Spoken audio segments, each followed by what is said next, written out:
bulan Ramadan. Kanjeng Nabi menghabarkan bahwa Ramadan itu adalah bulan saat waktu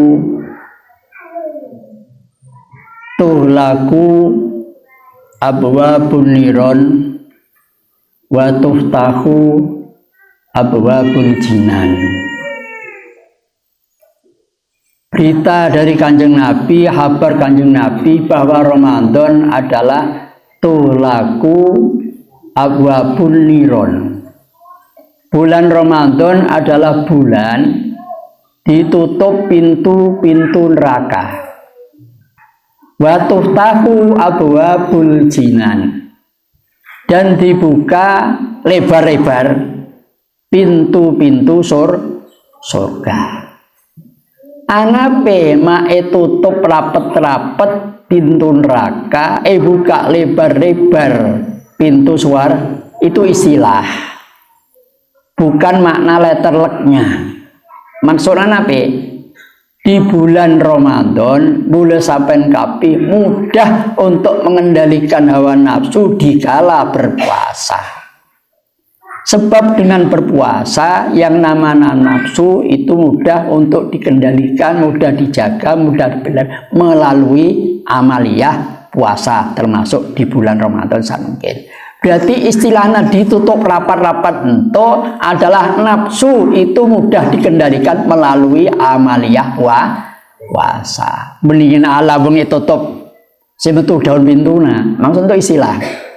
Kemudian maksudnya dibuka lebar-lebar lawang pintu surga adalah bulan Ramadan itu kesempatannya karena penuh berkah, penuh rahmah, penuh ampunan, sehingga di akhir Ramadan adalah idkun minan nar, bebas pembebasan dari neraka. Oleh sebab apa? Penuh barokah, penuh rahmah, penuh maghfirah. Itulah Ramadan. Untuk istilahnya dibuka pintu surga lebar-lebar. Benih surga metu pintu nangina alawang kaju ento. Surga untuk lawangnya kaju. Saya yang selna. Saya gawe kajuna. Saya nggarap mun surga ki perlu pintu lawang kaju. Itu istilah. Berarti maksud daripada adanya pintu-pintu neraka ditutup itu adalah nafsu mudah dikendalikan lewat amaliyah puasa, sehingga perbuatan maksiat itu bisa diperkecil, bisa dikendalikan lewat amaliyah puasa. Berkenaan kalau bulan Ramadan, itu sangat penting untuk kita ingat-ingat kembali. Berkenaan dengan amaliyah puasa, kesempurnaan puasa, semailang ganjaran puasa. Mumpung-mumpung di awal Ramadan, mumpung-mumpung di tanggal 1, kita mesti harus pahami, kita mesti harus selalu ingat bahwa di dalam tanaman, segala jenis tanaman itu tentulah tak sepi dari penyakit. Jenis tanaman apa saja itu selalu diliputi, selalu dikerumuni, selalu dikelilingi berbagai macam penyakit. Mentokian janya mana amal, mentokian sama ibadah, juga demikian janya puasa. Tak sepe daripada penyakit puasa itu segitu kayak uningi. Sebab penyakit puasan itu munta oning bisa-bisa puasana seperti dawuh Kanjeng Nabi, kam min shaimin laisa lahu min siyami ilal ju' wal atos. Perang-perang orang puasa sekaulanya saking arjem kalau lapar. Polan nape? Ki ngarasani, ki ngoco-ngoco, ki sumpah palsu, ki ngadu-ngadu, ki ninggu-ninggu. Itulah penyakit-penyakit puasa. Lelema dauna Kanjeng Nabi, puasa untuk elang ganjarana, berarti penyakit puasa itu lelema. Untuk sekutu kayak ngai. Penyakit puasa maksudnya saya mailang, saya menghapus ganjaran puasa. Puasa sah, tapi ganjarannya hilang. Puasa tetap tak batal puasana, tapi saya batal pahalana. Oleh sebab saya pertama adalah apa ya? Menipu, bohong, atau ngepana puasa mak ngoco-ngoco. Oh, berarti puasana sampai maghrib sah, cuma ganjarannya hilang. Itulah senyama penyakitna puasa. Terus itu kayak sebab olah tak ngerti sekedar gelek. Puasa nyasakin oleh ajeng lapar. Kurang apa?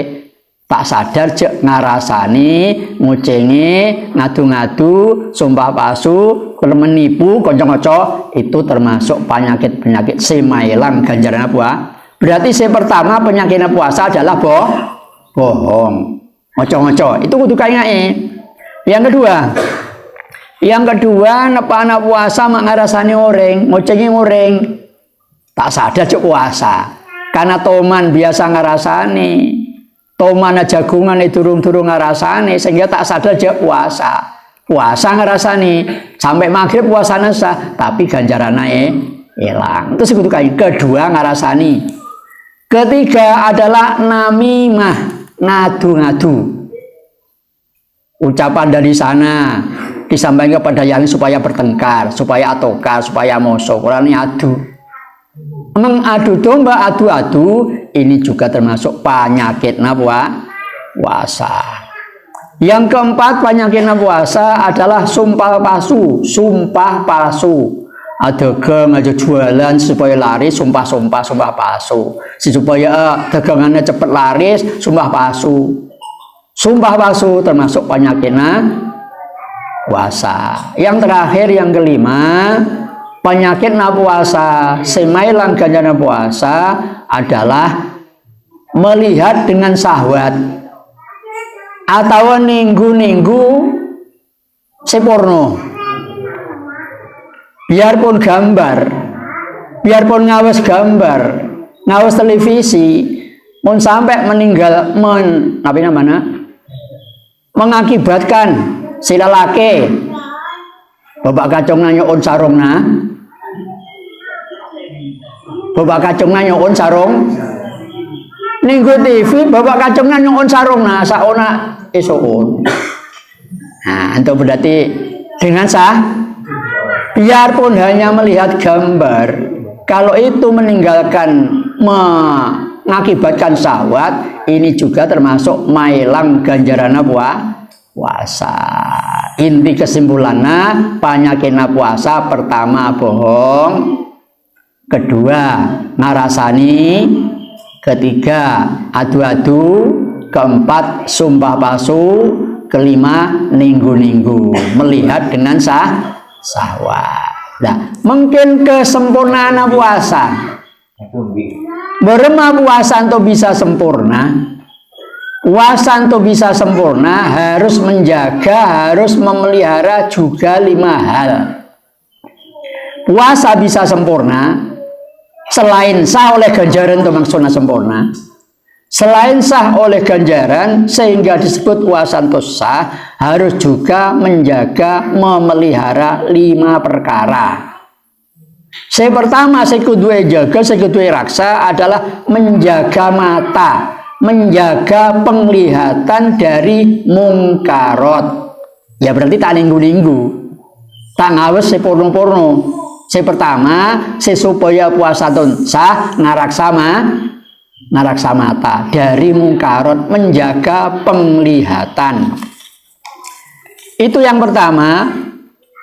Kesempurnaan puasa adalah menjaga penglihatan, menjaga mata dari mungkarot. Yang kedua, puasa menjadi sempurna dengan memelihara mulut, memelihara lisan dari menipu, dari mengumpat, dari adu-adu dan sumpah palsu, ngaraksa lisan.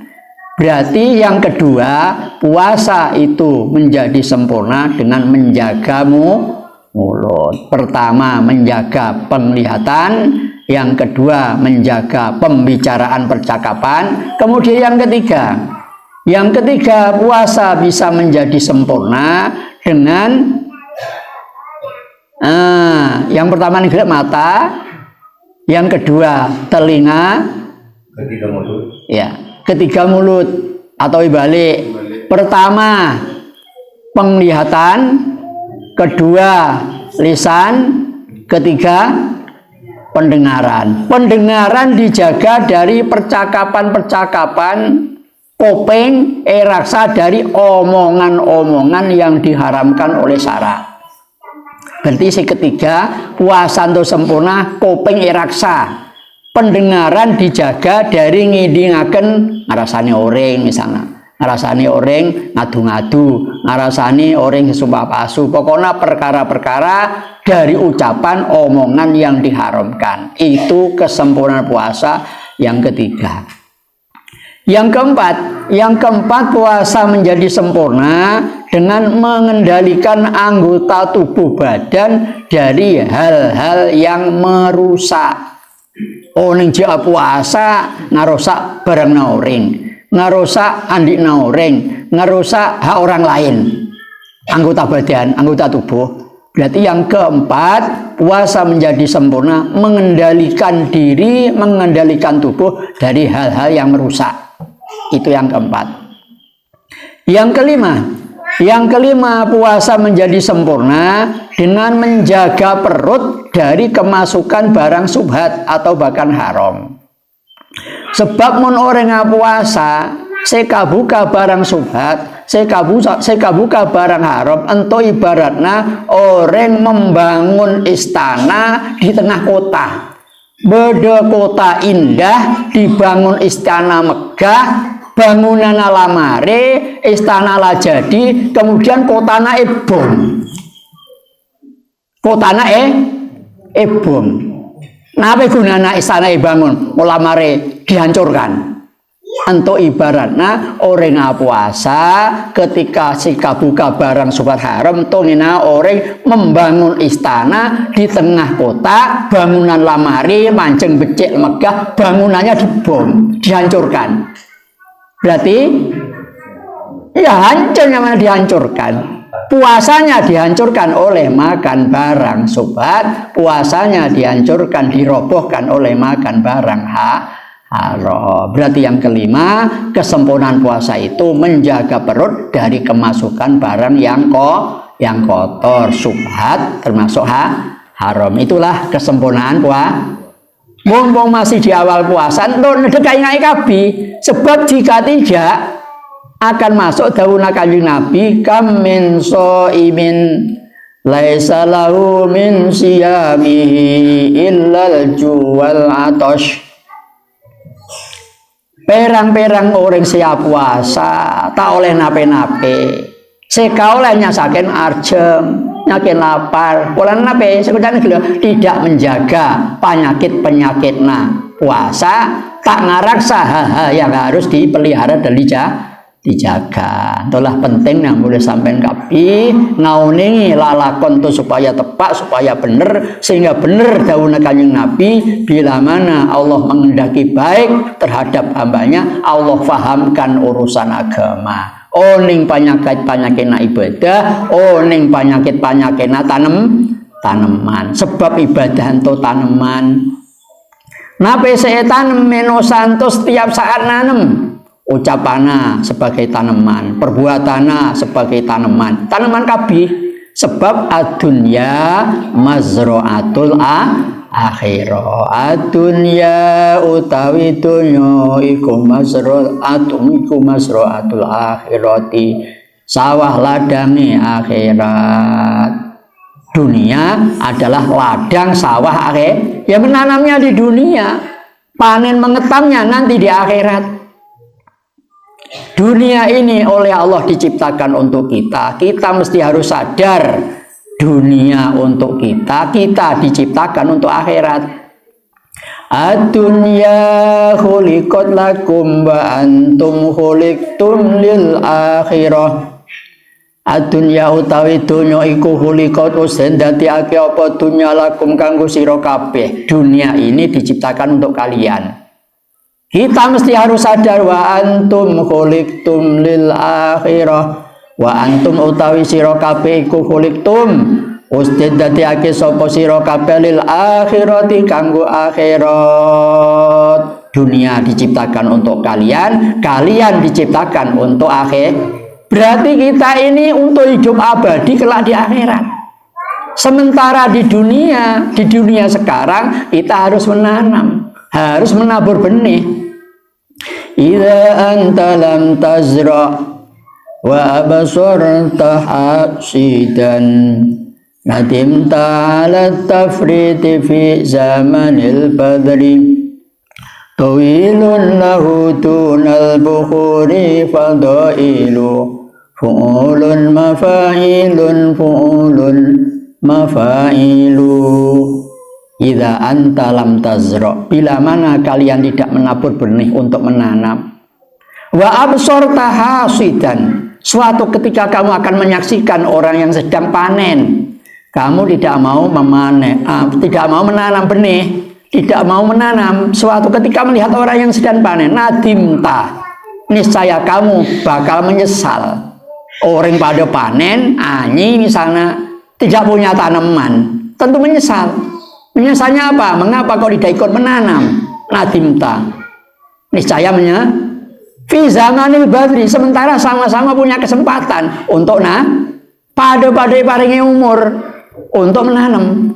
Karena pada di sabah, napa ento sabana? Dunia adalah ladang akhirat. Berarti mulai sampean kapinto hamba-hamba yang beriman, rajin nanam, rajin menanam benih. Inilah yang tidak akan menyesal. Karena memang benar-benar moga-moga tanaman mulai sampean kapinto tanaman selamat dari penyakit wasana, selamat dari penyakit. Amal ibadahna selamat dari penyakit. Mun sening gelek sebutaken penyakit puasa. Mungkin penyakit amal secara umum. Penyakit ibadah. Penyakit amal ento sering menggejolak adalah termasuk riya, sum'ah, sombong, ujub. Nah, itu termasuk terkadang minusa tak sadar contoh penyakit semailang ganjaran ama sum'ah, riya, ujub, takabur, hasud, ibah, namimah, ento penyakit kabeh semailang ganjaran ibadah. Ibadah mak hasud kauren, ibadah mak sum'ah, ibadah mak ujub, ibadah mak sombong, ibadah mak riya. Nah, itu penyakit amal, penyakit ibadah. Ento kaprah ke lumrah ento. Oh, pertanyaannya kaprah ke lumrah. Terkadang menusa tak sadar, je amal na keneng penyakit, je ibadah na diserang penyakit. Ujub, sum'ah, riya, hasud, takabur, mensepiturna, ento sakabina mailang ganjaran puasa, menghapus pahalanya ibadah. Penyakit ento napa bodoh tanaman sesuatu penyakit awes padi, bodoh tikusna, bodoh bukalna, bodoh celengna, bodoh macam-macamna, bodoh werengna, bodoh tainanguna. Ento tanaman padi, tanaman amal, sekutan gila, mun puasa, bodoh saya ngoco-ngoco, bodoh si sumpah palsu, bodoh saya ngadu-ngadu, bodoh saya ngrasani, bodoh saya ninggu-ninggu. Padahal itu penyakit. Saya amal, saya ibadah, saya riya, saya sum'ah, saya ujub, saya hasud, saya takabur, saya ngarasani, saya ngocengi, mencepi turutna. Anto sakabina untung-untungna orang yang oleh Allah dikehendaki baik, difahamkan urusan agama. Moga-moga termasuk mulai sampean kabeh difahamkan urusan agama. Lewat ya caranya lewat ngaji. Caranya lewat ngaji. Ya. Melalui ngaji orang selalu ngamalai ngaji, orang selalu ngajar. Orang yang mengajar ento selalu dibacakan sholawat, Allah bersolawat, malaikat bersolawat, orang-orang mukmin bersolawat atas siapa? Atas orang yang senantiasa mengajarkan kebaikan terhadap manusia. Innallaha wa malaikatahu yusholluna 'alal mualliminal khairan nas.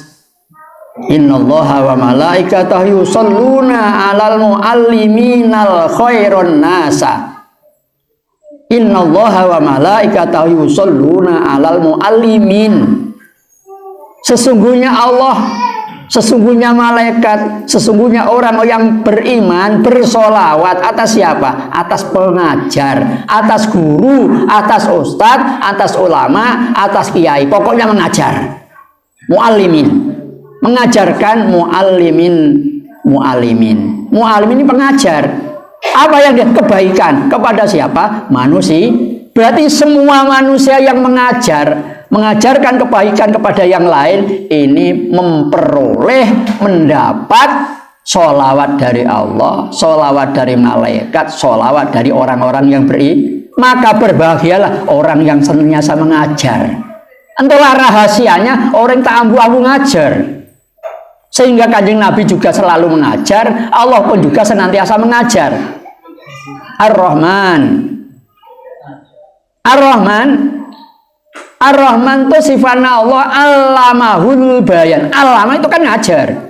Berarti Allah juga ngajar, mengajarkan Al-Quran. Berarti Allah juga mengajar, Rasulullah juga mengajar, para ustadz, para ulama yang mengajar memperoleh sholawatnya malaikat, sholawatnya Allah, sholawatnya malaikat, sholawatnya orang-orang yang beriman. Maka berbahagialah mereka-mereka yang menjadi muallim. Mudah-mudahan mereka yang mengajar bertambah semangat dalam tugasnya. Alhamdulillah.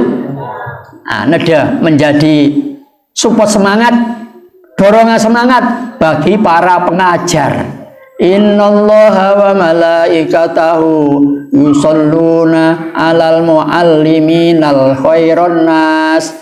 Sesungguhnya Allah dan para malaikatnya dan orang-orang yang beriman bersolawat atas siapa? Atas pengajar yang mengajarkan kebaikan kepada manusia. Ini bonus kepada mereka, kepada kita-kita yang ditugasi untuk sekurang-kurangnya kita punya anak, mengajari anak kita supaya dapat sholawat ini. Nah, ini keuntungannya. Pokoknya semua pengajar ini dapat sholawat dari Allah, dari malaikat, dari orang-orang yang beri. Innallaha wa malaikatahu yusholluna 'alal muallimin. Muallimin siapa? Al-khaira an-nasa. Semua pengajar yang mengajarkan kebaikan kepada sesama manusia itu mendapat sholawat. Innallaha wa malaikatahu yusholluna 'alal muallimin al khairan nas.